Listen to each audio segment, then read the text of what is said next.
20 years ago, my family and I returned to the States from Ivory Coast, or Côte d'Ivoire, which it's a French-speaking country in West Africa. We had served there as missionaries for the previous 16 years.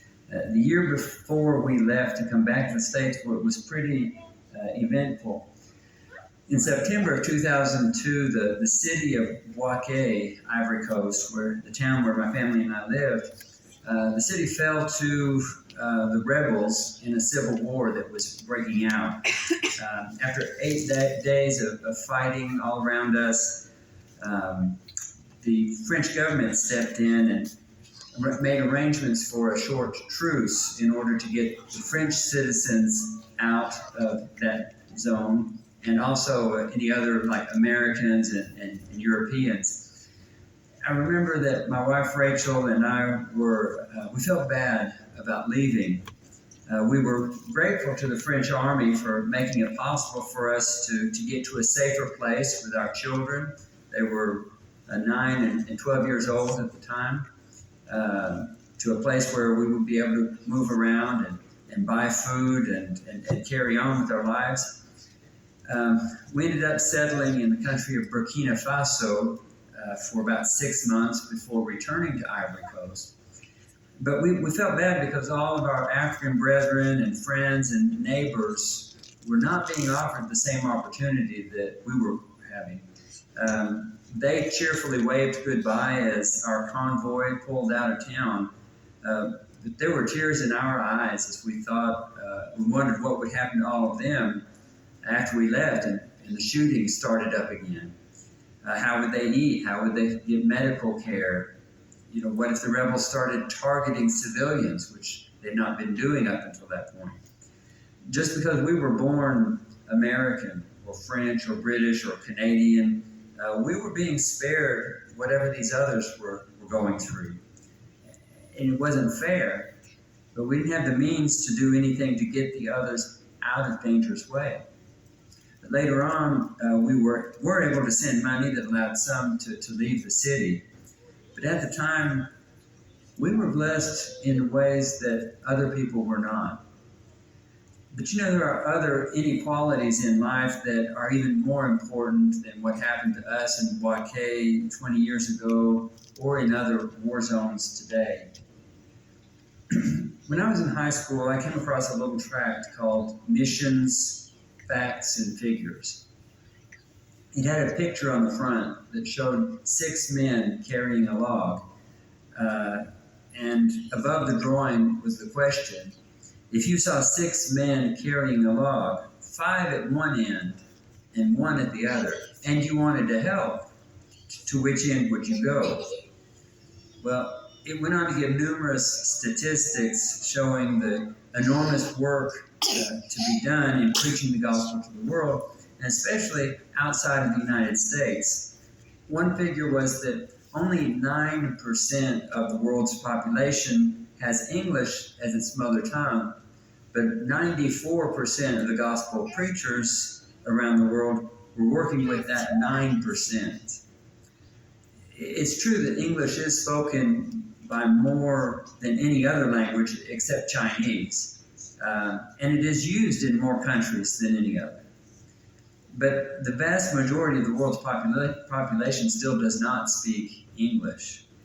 That little tract had a big influence on me and on my decision to work as a missionary, first in France and then later in French Africa, as well as the decision to concentrate my efforts now on providing tools for evangelizing not just the country of Ivory Coast, but the entire French-speaking world. When I tell about this work, I find that it's always important to begin by explaining what we mean by the French world. After that, I'll describe some of our efforts to take the gospel to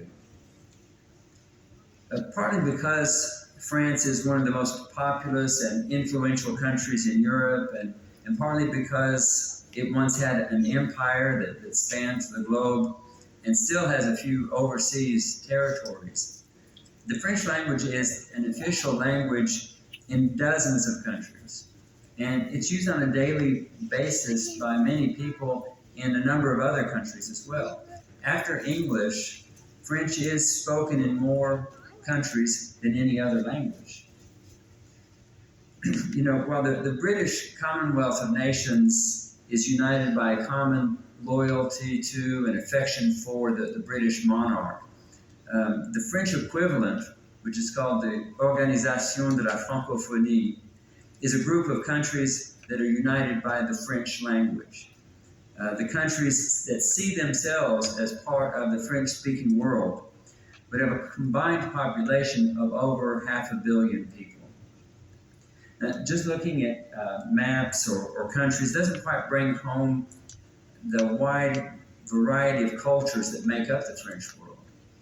And the fact that different kinds of people can be reached for Christ using the French language. You have shepherds and nomads living on the edges of the Sahara Desert in Mauritania, Senegal, Mali, Niger, Chad, Tunisia, Algeria, and Morocco. And then you have French speakers who live within sight of the Congo River, which flows through dense tropical forests. You have residents of world-famous cities like Paris and Geneva. And then you have little villages in the mountains of Burundi in East Africa.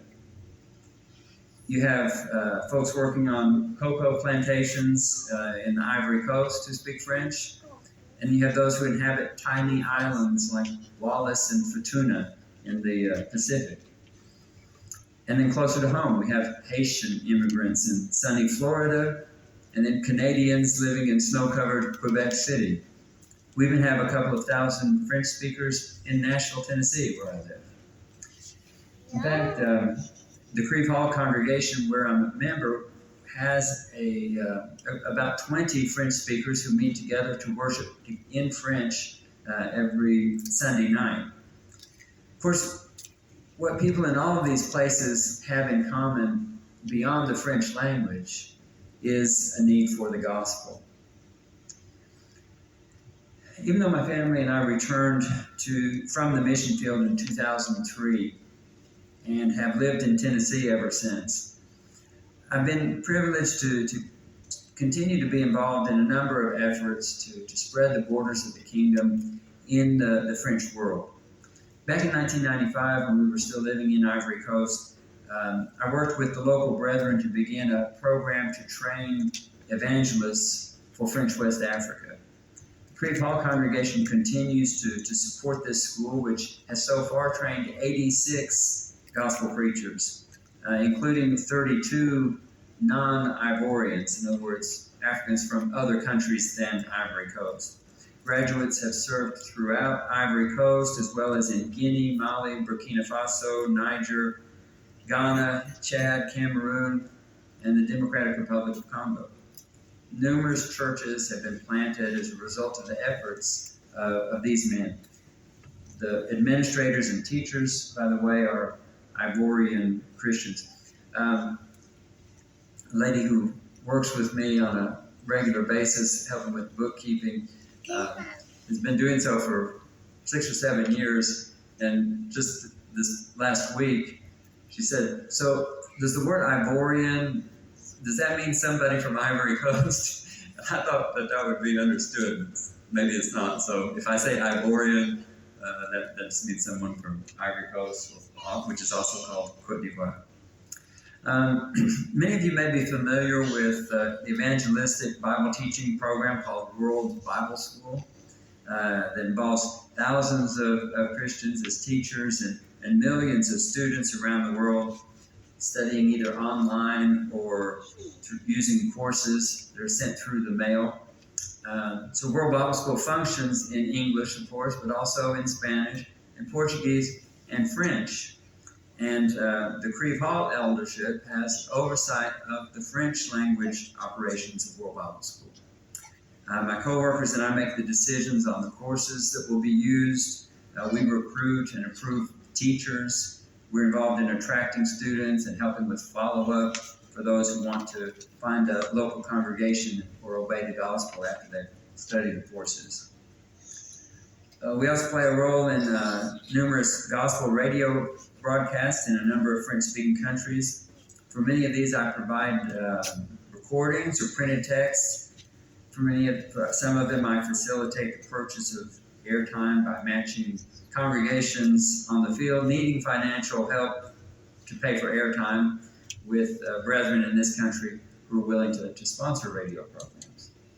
One of the most effective broadcasts has been the one in the city of Kalo in the country of Chad. Chad is a big country. You may not have ever heard of it. It's right in the middle of Africa.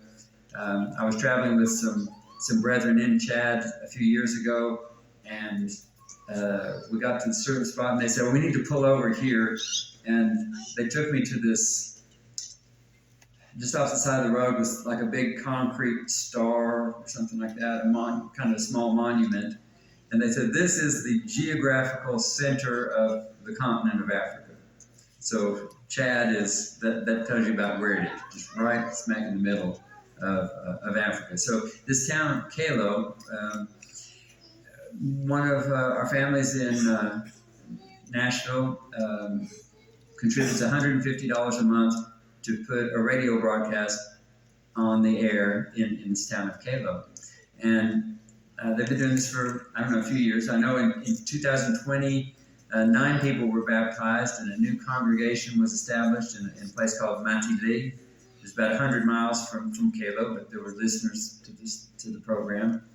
And then at the beginning of last year, a listener who was 43 miles away obeyed the gospel. And that opened the door for brethren to go into the area where he was. And they started 3 new congregations, baptized 35 people, just as things were getting started out there. There's baptisms every year in the town of Kalo as a result of these radio programs. In connection with the literature program that I'll tell you about in a moment, we've developed a number of websites and online tools for teaching the gospel and facilitating the work of the church in French-speaking countries. We have several French websites where visitors can read or listen to hundreds of articles, find answers to their Bible questions. 2 of those sites are created especially to share the gospel with Muslims. One of those is in French, and the other is actually in English. If you want to go to it, it's called revealedtous.com. Revealedtous.com. That title comes from the fact that in the Quran is a verse where Muslims are told that they should tell Christians, we believe in what was revealed to you, to us, and we believe in what was revealed to you. Most Muslims don't really realize that, but according to the Quran, they are supposed to accept what's taught in the Bible. So the website is intended to answer kinds of questions that Muslims in particular would be asking. I'm still looking for someone to translate these websites into Arabic. So if any of you speak Arabic or know someone who does, I'm needing a translator. Great. Great. I'll talk to you after service about that soon. We also have an online French Bible with excellent search function. Next week, we hope to release a French songbook app of our own creation that will allow users to download over 300 hymns that are frequently used in our French-speaking congregations. We print songbooks. We ship out a lot of songbooks, but there are at least between 700 and 800 French-speaking congregations, and new congregations being planted every year. It's hard to keep up with the demand for songbooks, and we think that this app will help a lot of congregations. So, French Literature Program. Since 2007, Creve Hall Eldership has overseen and hosted a French Bible Literature Program. It's also called French World Outreach.